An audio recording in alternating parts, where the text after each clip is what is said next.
Everyone says your 20s are for figuring it out. Try everything, explore your options, keep your doors open, network with everyone. But here's the problem with that advice. That's exactly what's keeping you stuck. Because I'm about to show you why that advice is completely backwards, and why the people who actually win this decade, they do the exact opposite of what everyone else is doing. While you're busy trying to be good at everything, there's someone your exact age who just cracked the code. And they're not smarter or luckier than you. They just stopped following the crowd. See, there's this mindset shift that changed everything for someone you definitely know. Let's call him Kobe. 2 decades ago, he was exactly where you probably are right now. He was overwhelmed by the pressure to be good at everything. He was trying to master every skill in basketball. He was saying yes to every opportunity and building his brand while juggling multiple priorities. But here's what made Kobe different. At one point, he just decided that instead of trying to do more, he will do less. And instead of keeping options open, he deliberately closed them. And instead of spreading himself thin across every basketball skill, he became obsessively focused on perfecting just a few core techniques. And this is what I call the 20s reverse strategy. And it's built on 3 principles that will completely change how you think about this decade. What I tell you in this video will go against everything you've heard in life so far. So first, let me prove to you why the traditional advice is broken. The problem, why trying to be good at everything fails. Here's what happened to Kobe before he figured this out, and maybe you'll recognize this pattern. Kobe was trying to be great at everything, at shooting, at defense, at passing, at rebounding, at leadership, at media relations. He was working with every trainer, and he was studying every aspect of the game. He was trying to model himself after every great player who came before him. But here's what happened as a result. He was good at a lot of things, but he wasn't exceptional at anything. He was busy, but he wasn't dominant. He was skilled, but he wasn't unstoppable. Take these next few words to heart. Trying to be good at everything without direction is just expensive procrastination. The average person in their 20s tries to optimize 8 to 10 different areas of their life simultaneously. Their career, relationships, health, skills, finances, personal brand, side projects, networking, and it's exhausting just listing them. But here's what the data actually shows. The most successful people in their 20s, and I'm talking about people who by 30 have built something meaningful, they don't optimize everything. They live by 3 principles that go against everything you've been told. And let me show you what those principles are. Principle 1, depth is currency. In a world full of generalists, specialists win. Bruce Lee once said, "I fear not the man who has practiced 10,000 kicks once, but I fear the man who has practiced one kick 10,000 times." Your local family doctor might know a little about everything, and he'd be completely at home treating your seasonal flu. But when you need brain surgery, you don't want the generalist. You want the neurosurgeon who's done that one procedure 1,000 times. And the specialist gets paid 10 times more because their deep expertise is literally irreplaceable. Upskilling is like a magnifying glass. If you keep moving it around, trying to heat up a whole piece of paper at once, nothing happens. But if you focus all that same energy on one tiny spot, the paper bursts into flames. Same energy, completely different result. And that's exactly what we're talking about here. Everyone tells you to diversify your skills and be well-rounded. And that's the exact advice that keeps you average. Name the person whom you admire the most. Are they good at everything? Or are they exceptional at one core thing that everything else builds from? Take the productivity expert James Clear, for example, the author of the book Atomic Habits. He didn't become a productivity expert by learning productivity and marketing and writing and speaking and business. He became obsessed with just one thing. His core skill was understanding how habits work, and everything else, that the best-selling book, the speaking career, the massive following, all that came from being the world's best at that one thing. Here's how depth becomes currency. When you begin going dangerously deep in just one skill, something amazing happens.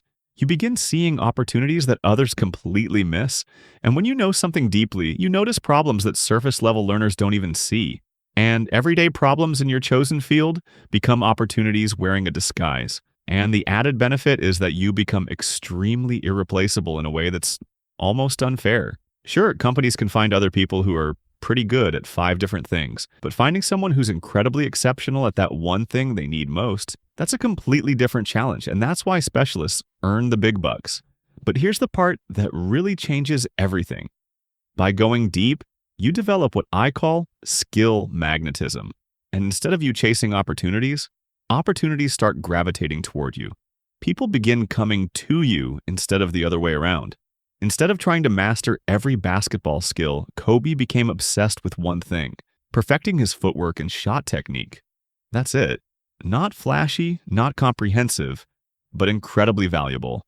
Kobe would spend hours in the gym working on the same moves over and over again. And when his teammates arrived for practice, Kobe would already be drenched in sweat. He would show up for practice 5 hours early and refuse to leave until he made 800 shots. And while the other players were developing their all-round game, Kobe was becoming undeniably excellent at scoring. And this resulted in him becoming one of the greatest scorers in NBA history. He won 18 All-Star selections and 5 NBA championships. And he won this not because he was the most athletic or naturally talented player, but because he went dangerously deep on the skills that mattered the most. Here's how to think about this practically. Look at your current situation and ask, what's the one skill that, if you mastered it, would make you indispensable? Not just useful, indispensable. Maybe you're in marketing and everyone in your team can run basic campaigns. But very few people can actually interpret data to predict what will work before you spend the money. Or maybe you're in sales and everyone can follow up with leads. But very few can actually understand buyer psychology well enough to close complex deals consistently. The key is finding that skill where being exceptional, not just good but exceptional, creates a completely different level of opportunity. Once you've identified that skill, here's what you need to do. Dedicate 2 hours every day for the next 90 days to getting better at just that one thing. And to be clear, it's not 30 minutes here and 30 minutes there scattered across different skills. You need to do 2 focused, uninterrupted hours on your chosen skill. And that brings us to where most people fail in this exercise. They just don't know how to practice their skill effectively. Just putting in time doesn't automatically make you better. You need what experts call deliberate practice. And here's what that actually looks like. First, identify the specific sub-skills within your chosen area. If you're choosing, say, public speaking, don't just give random presentations. Break it down. Either choose storytelling structure, voice control, body language, audience engagement, handling Q&A. Pick one sub-skill each week and focus intensively on that. Second, you need immediate feedback. And this is crucial. Find ways to test yourself constantly. If you're learning to code, don't just follow tutorials. You should build actual projects and get them reviewed. If you're learning sales, you should record your calls and analyze what worked and what didn't. Third, you should deliberately practice at the edge of your current ability. If something feels comfortable, it means that you're not improving fast enough. The goal is to always be slightly uncomfortable by making mistakes and pushing beyond what you can currently do. And here's how you'll know you're making real progress. By day 60, you should be able to teach this skill to someone else. If you can't explain it simply in a way an absolute novice would understand it, you don't understand it deeply enough yet. Now, here's the part nobody talks about, the emotional challenge. Around day 30, you're going to want to quit. You'll see other people learning different skills and think you're missing out. You'll feel like you're not progressing fast enough, but this is normal. Push through it. Around day 45, you'll hit what feels like a plateau. You're putting in the work but not seeing dramatic improvement. But this is actually when the magic happens. Your brain is consolidating all the practice into deeper understanding. So, keep going. By day 60, something clicks. You start seeing patterns you missed before. Problems that seemed impossible start looking solvable. And this is when you know you're transitioning from someone who's learning the skill to someone who actually possesses it. And here's the real test. Once you can solve problems you've never seen before using this skill, that's when you know you've developed true competence, not just memorized some techniques. Remember, depth doesn't limit you, it liberates you. When you're exceptional at one thing, you have more options, not fewer. Companies will restructure roles around exceptional people, and opportunities will find you instead of you chasing them. And this brings us to our next principle. Principle 2, quality over quantity. Open LinkedIn. Check how many connections you currently have. 100? 500? 1,000? Do you really know them all? If you're anything like me, you've just added random invites into your connections list. But the thing is, all those people don't matter. All you need are five. Five deep relationships will do more for your career than 500 shallow connections. But here's the key thing. You can only build these quality relationships after you've applied Principle 1. Once you know what you're going deep on, you can then identify exactly who you need to learn from. Everyone tells you to network with everyone and expand your circle. But here's what actually moves the needle. Building genuine relationships with a small number of people who have already mastered what you're trying to learn. I call these people accelerators because they literally accelerate your progress toward depth. And they've already made the mistakes you're about to make in your chosen area. They know the shortcuts that you don't, and they have the specific connections that you need. So the question becomes, do you want 500 people who barely remember your name? Or 5 people who would go out of their way to help you master your chosen skill? Here's the story of Jerry Seinfeld. Once Jerry chose comedy writing as his deep skill, he didn't try to network with everyone in entertainment. He identified a small number of specific people, veteran comedians and club owners, who could help him get better at his chosen craft. But he didn't just go around asking for favors. Jerry started by providing value first. He would study their acts obsessively. He would help with their material, and he would show up religiously to hone his craft. And those deep relationships that he built led to his breakthrough appearance on Johnny Carson, which launched his entire career. One quality relationship opened doors that 1,000 shallow networking attempts never could have. Here's how you find these accelerators and build real relationships with them. Since you've already chosen your deep skill from Principle 1, you can now identify people who are using that exact skill in ways you want to use it. But find people who are about 5 to 6 years ahead of where you are right now. But here's the key. Before you reach out to anyone, I need you to flip the script. Instead of thinking, what can this person do for me? You should ask yourself, how can I be genuinely useful to this person in their work on our shared skill? Maybe you can help with research they're doing.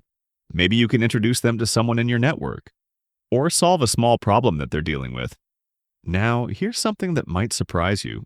Most successful people are actually eager to help someone who's genuinely serious about mastering the same thing they've mastered. We have this misconception that successful people are too important or busy to help beginners. But the truth is, when someone reaches out who clearly understands their work and offers genuine value, they're often excited to engage. Why? Because passionate people love talking about their passion with other passionate people. They remember what it was like to be where you are. And frankly, most of the outreach they get is people asking for generic favors, not someone who's done their homework and wants to contribute. Here's the beautiful thing about this approach. You cannot help somebody without helping yourself. When you're solving problems for your accelerators, you're deepening your own understanding. And when you're contributing to their work, you're developing skills you wouldn't gain any other way. It's not just networking, and it's mutual growth. Have real conversations with them monthly about your shared area of expertise. Follow their work closely. Celebrate their wins. And be genuinely interested in their success, not just what they can teach you. Relationships aren't about who you know. They're about who knows you're serious about mastering the same thing that they've mastered. And that brings us to Principle 3. Commitment creates opportunity. Your biggest takeaway from this principle is that the biggest opportunities come from closing doors, not keeping them open. This is where Principles 1 and 2 lead you. By now, you've chosen your deep skill, and you've built relationships with accelerators who've mastered it, and now they're going to tell you something that will scare you. To reach the next level, you need to commit fully. This is the scariest principle, but it's also the most powerful. Everyone tells you to keep your options open in your 20s. Don't commit too hard to anything. Stay flexible. But the problem is that when everything is an option, nothing ever gets your full attention. And here's what your accelerators know that you don't yet. The biggest opportunities only reveal themselves to people who've burned the boats. So let's assume you have committed fully to a path, and there's no going back. And as you proceed down your path, inevitably you'll face challenges. And since you can't go back, you get creative about going forward. You learn to solve problems you would have otherwise avoided. You build skills you wouldn't have known you needed. And you become resourceful in ways that safe people never do. Think about it. Every major success story involves someone who burned the boats and had to make it work. In 2003, Kobe was at the lowest point of his career. Legal troubles, team dysfunction, public scrutiny. He could have tried to diversify, maybe get into acting or business ventures like other players. But his accelerators, the veteran players and coaches he'd built relationships with, they didn't tell him to play it safe. They told him the opposite. Michael Jordan didn't say, keep your options open. He said, if you want to be great, you have to be willing to be hated for your commitment to excellence. And think about what Jordan was really saying here. He wasn't talking about being hated for being mean or arrogant. He was talking about being hated for caring too much, for practicing when others are partying, for saying no to social events because you have work to do, for turning down opportunities that don't align with your core goal. People will call you obsessed. They'll say you're missing out on life. They'll tell you you're taking things too seriously. And Jordan was telling Kobe, if you want to be great, you have to be okay with that. You have to be willing to be misunderstood by people who choose comfort over excellence. Because here's the truth, most people are threatened by someone who's willing to commit fully to something. It makes them uncomfortable about their own lack of commitment. So they'll try to pull you back down to their level by calling you extreme or unbalanced. So Kobe made a radical commitment. He created an alter ego called the Black Mamba and committed fully to becoming the best scorer in basketball history. No backup plan, no safety net. No other major pursuits until he achieved this goal. But here's what the Black Mamba mindset actually meant. It wasn't just a cool nickname. It was a complete psychological transformation. The Black Mamba was ruthless, emotionless, and singularly focused. When Kobe stepped into that mindset, nothing else existed except perfecting his craft. He would study game film for hours, not just of his own games, but of every great scorer who ever played. He would wake up at 4 a.m. to practice before anyone else arrived, and he would stay after practice until the janitors kicked him out. The Black Mamba didn't care about being liked. It didn't care about being well-rounded. It only cared about one thing, becoming unstoppable. But here's what happened. Because he couldn't retreat to other interests, he had to solve problems that well-rounded players never faced. He developed mental toughness and technical skills that safe players would never develop. And he became so locked in on his goal that he transcended what anyone thought was possible. 5 championships and a legendary career later, that total commitment to one thing opened up opportunities he never would have had by staying flexible. So how do you know when you're ready to make a big commitment? Start with what I call the regret test. Ask yourself, what will I regret more at age 30? Will I regret trying this and failing, or will I regret not trying it at all? But don't be reckless about it. This is where your accelerators become invaluable. They help you understand what resources you need and what smart commitment looks like. Making a deep commitment doesn't mean being stupid about it. And here's something that really makes the difference. You have to tell people what you're doing. You should post about it. You should make it awkward to quit. When you have to explain to people why you're backing down, it forces you to push through the hard moments instead of taking the easy exit. Now, I know what some of you are thinking. But what about all the skills I've already developed? Are you telling me those were a waste? Absolutely not. Steve Jobs said it best. You can't connect the dots looking forward, you can only connect them looking backward. So, you have to trust that the dots will somehow connect in your future. Your existing skills aren't going anywhere. When you commit fully to one core area, those other abilities become force multipliers. They're what make you unique in your chosen field. A data analyst who also understands psychology will see patterns others miss. And a marketer who can also code will build campaigns others can't. And here's something to think about. You watching this video right now? That's a dot. Most people your age will never see this strategy. They'll keep trying to be good at everything while you go deep on one thing. And 5 years from now, when opportunities start flowing your way, you'll look back and realize this moment was when everything changed. The goal isn't to throw away what you've learned. It's to use everything you've learned in service of becoming exceptional at one thing. Remember, commitment isn't limiting, it's liberating. When you close off the easy exits, you discover capabilities you never knew you had. And your accelerators will be there to guide you through it.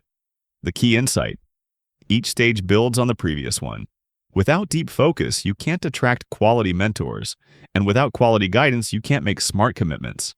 But when all three work together, they create exponential results. The reverse strategy isn't about limiting yourself. It's about focusing your unlimited potential in a direction that actually creates results. The choice. Look, everyone your age is trying to be good at everything at once, and that's why everyone your age feels lost. You have two choices. Keep doing what everyone else is doing. Stay shallow, network superficially, keep options open. Or try the reverse strategy.